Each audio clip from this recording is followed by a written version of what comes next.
Hello! Welcome back to my channel. So, నేనైతే అక్క వాళ్ళ ఇంటికి వచ్చాననమాట. సో, నేను చేస్తున్నాననమాట egg curry and chapati. So, ఎలా చేస్తారు అనేసి చూద్దామనమాట.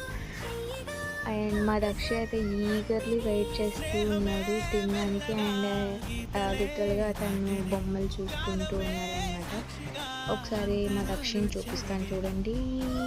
దక్షి say hi. So water bottle తినడానికి రెడీగా పెట్టుకున్నాడనమాట. సో నేను చేసిన వంటలు అయితే ఇవన్నమాట. I mean egg curry and chapati. That's all for